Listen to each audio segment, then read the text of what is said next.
Hello everyone, this is the Super Wig Maker, and I wanted to make a small video about a unit that I'm making, and it's going to be a lace front top.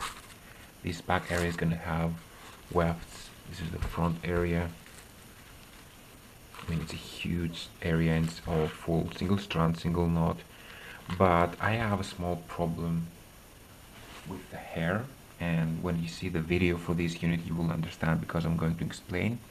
This hair was bought by a friend of mine named Lisa, and it was the hair was advertised as Russian virgin raw unprocessed hair. So is it virgin raw and unprocessed? I bet it is because I have bleached a small part of it, and it did bleach very nicely. But is it Russian? Well, guess what? Russian doesn't mean fine hair anymore because that's what we believe, that Russian hair means really fine Slavic hair. But Russia is a huge country and it expands as far as the eastern countries above China. There are so many people that belong to the yellow race, if I can say that, and they're not Caucasian. So you realize that they have really thick hair. And when I started working with this hair, I just realized that it's so thick and it feels so beautiful and nice and everything. It's luscious, but it's not fine European virgin hair. And this is what I didn't like. So we contacted the seller and he said that it comes from Eastern Russia. Well, that actually proves that this hair is not what we mean when we say Russian hair. So this is not Russian, it's Asian hair. And it's very thick and very difficult to make tiny knots with. Of course, I'm the super wig maker, so I made the really hard job of managing this. I'm taking pride in for myself right now, but if you had this hair on your hands and you try to work with it, you will say that this is impossible to do. And the problem now is that, as you have seen, let me just bring back the unit. This might be out of focus now, but I have left about like a small finger worth of lace in the front, and this is going to be the fine hairline, and I really want to use the finest hair for this part because this is what will get the most visibility. I'm going to bleach the knots, of course. I'm going to try to. I'm going to see if I can bleach them correctly. If I cannot, I won't bleach them. But in any case, I want the hairline to have the finest hair, and I could do that by ventilating hair, and when I come across a really thick strand, discard it. This is what I did so far, but I only did this with the really thick strands because there were so many. So that means that though if I want to discard the really fat strands, I will have to get rid of a lot of hair, and I don't want to have so much wastage.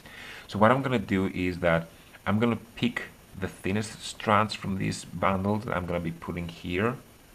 Let me just put it over here. Alright, let me just put that as well. Then I'm gonna close it. I have used this magical brush to separate hair according to length in previous videos. It's so good to have this brush. And what's gonna happen is that since I'm not really gonna be discarding the fat strands while I ventilate, because I'm gonna be throwing them here. Look at that. This is not long strands. These are only strands that are too short to be used. So I'm discarding them in here. So when I ventilate, I discard everything over here. If I'm going to discard the fat strands over there, that means that half of this little bundle here is going to go in there, and then it's going to be useless. But the way I'm going to do it right now, I'm going to pick single strands that are thin enough to be used in the hairline, and whatever stays back is not going to be discarded. It's actually going to be used in other areas of the unit, because let me just bring back the unit again.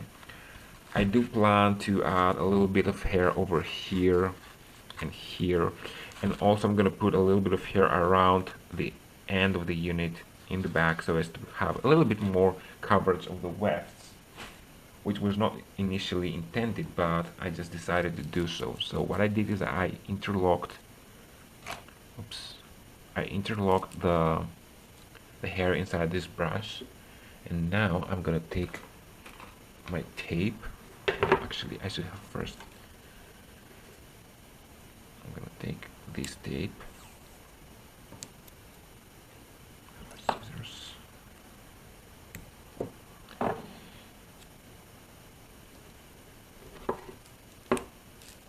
tape it closed, and now what I'm gonna do is I'm gonna get some white background. Let me just find something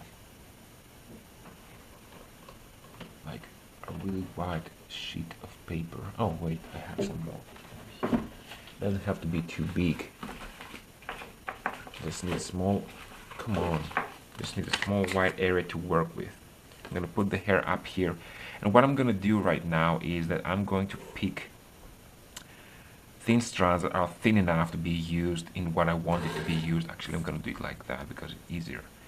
And I'm gonna fast forward on this part, and then you will see it's a job that most wig makers will not make because it's very time consuming and labor intensive. But I was so fast with the unit, so I have plenty of time to work a little bit on this part.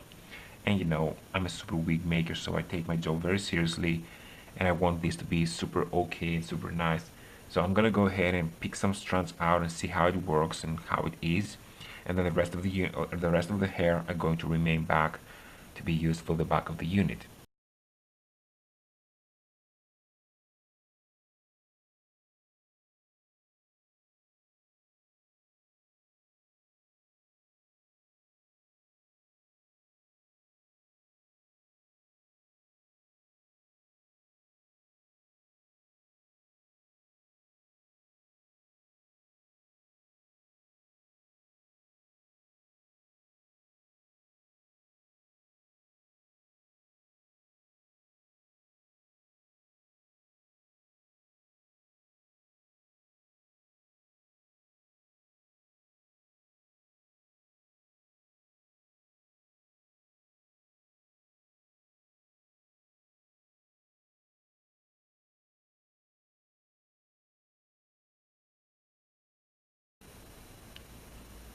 So I don't know if this is gonna be visible in the camera, but